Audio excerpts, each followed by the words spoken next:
জন্য কি থাকবে? সুস্থ থাকবে। তুমি এমন ভাবে আল্লাহর ইবাদত বন্দেগী করবে, আল্লাহর রিয়াজত করবে যেন অসুস্থ অবস্থায় তোমার সুস্থ অবস্থায় ইবাদত কাফারা হয়ে যায়। সুবহানাল্লাহ। আপনার হায়াতের জিন্দেগির মধ্যে আমার আপনার হায়াতের মধ্যে এমন ইবাদত করতে হবে আপনাদের এই হায়াতের ইবাদতগুলো যেন মৃত্যুর পর মৃত্যুর জীবনের জন্য বিনিময় হয়ে যায়। সুবহানাল্লাহ।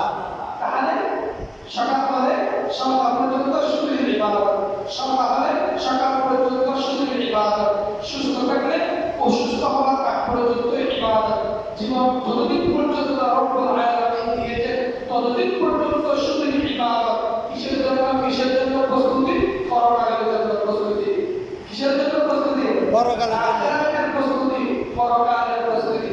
আমাদেরকে আখিরাতের প্রস্তুতি। কবরের তিনটা প্রশ্ন হবে। কয়টা প্রশ্ন? তিনটা প্রশ্নের জবাব আমাকে আপনাকে, তিনটা প্রশ্নের উত্তর আমাকে আপনাকে, তিনটা প্রশ্নের উপযুক্ত প্রস্তুতি আমাকে আপনাকে গ্রহণ করতে হবে, প্রিপারেশন নিতে হবে এই হায়াত থেকে। কিসে থেকে? আওয়াজ কিসে থেকে? হায়াত থেকে। বাদশা সুলাইমানের কথা তার সাথে অনেক আলাদা ওয়াজ করেছে, যিনি সমস্ত পৃথিবীর সমস্ত সৃষ্টির বাদশা ছিলেন। সুবহানাল্লাহ। তিনি বাইতুল মুকাদ্দাস নির্মাণ করতেছেন। কি? বাইতুল মুকাদ্দাস নির্মাণ করতেছেন।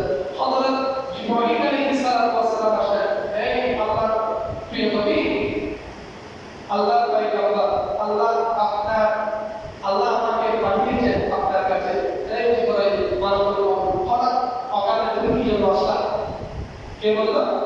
সুলাইমান আলাইহিস সালাম। বাদশা সুলাইমান, যিনি তামাম সৃষ্টির বাদশা, যিনি তামাম সৃষ্টির নেতা। সুবহানাল্লাহ।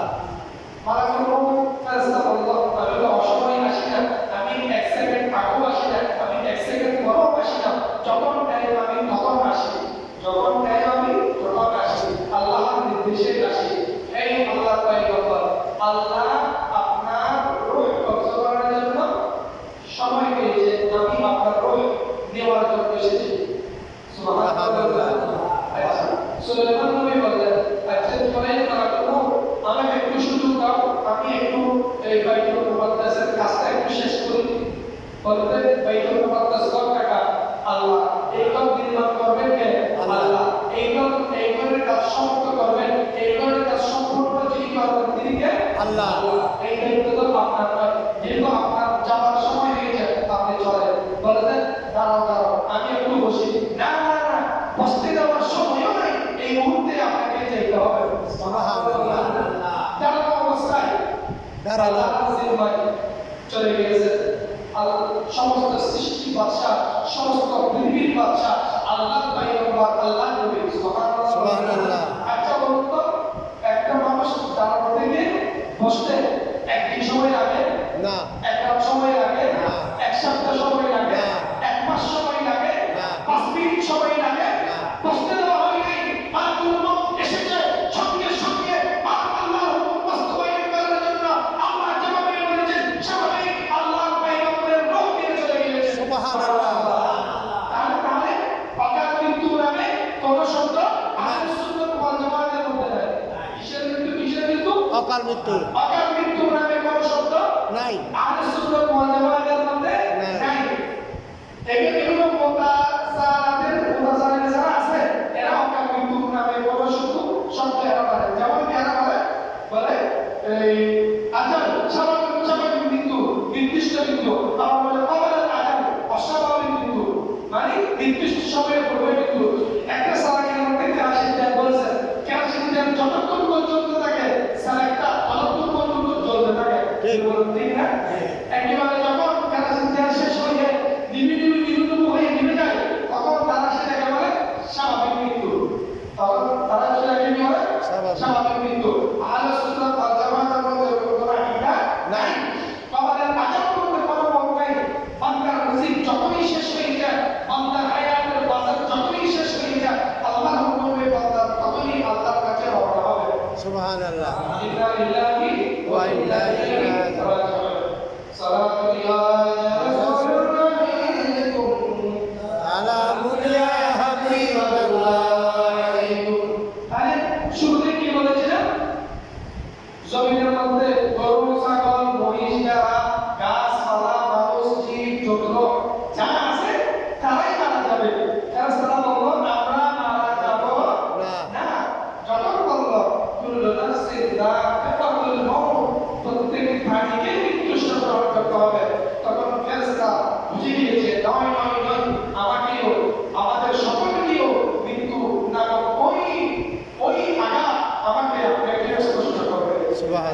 কেউ সেখান থেকে বাঁচতে পারবে না। আপনাদেরকে অবনতি আমার সাথে বলছিলাম, আমি হাদিসটা মনে রাখবেন, খুবই গুরুত্বপূর্ণ। হাদিসটা কি বলেছিলাম? সকাল হলে সন্ধ্যার জন্য অপেক্ষা করা যাবে না, সন্ধ্যা হলে সকালের জন্য অপেক্ষা করা যাবে না। কিসের জন্য? কিসের জন্য? মৃত্যুর জন্য। হ্যাঁ, মৃত্যুর জন্য। আবার আপনি সুস্থ থাকা অবস্থায় এমন ইবাদত করতে হবে যেন অসুস্থ অবস্থায় আপনার এই ইবাদত কাফারা হয়ে যায়।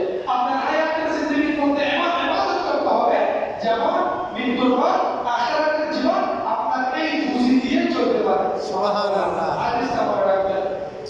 এরপরে আমরা এত কিছু বলার পরেও আমি আপনাদের এক সময় বলেছিলাম, নিজের ছায়া নিজে কখনো করতে পারছেন? নিজের ছায়া আপনি যত তুলবেন ছায়াও ততই তুলবে, ঠিক না?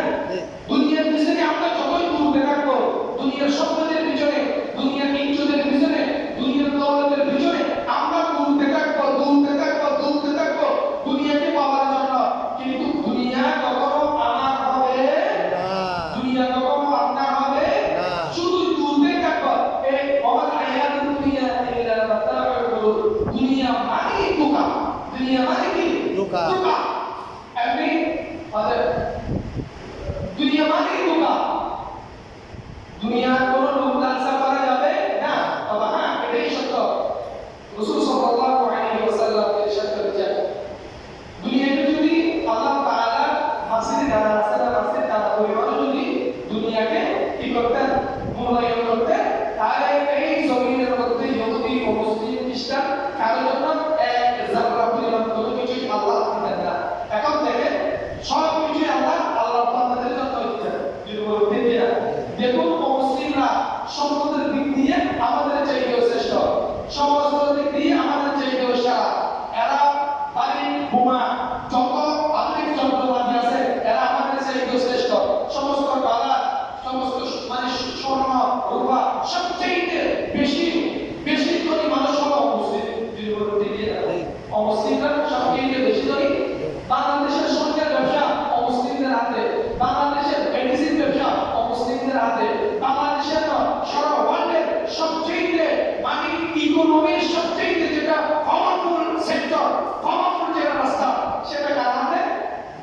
অমুসলিমদের হাতে। কার হাতে? অমুসলিমদের হাতে।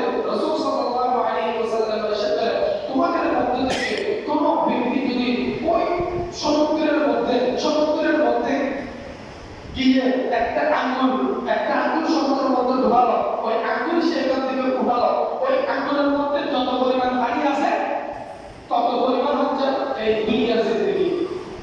আমাদের বুঝতে পেরেছে?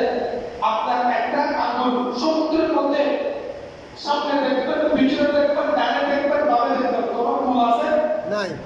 আপনার কোনো কুল আছে? নাই।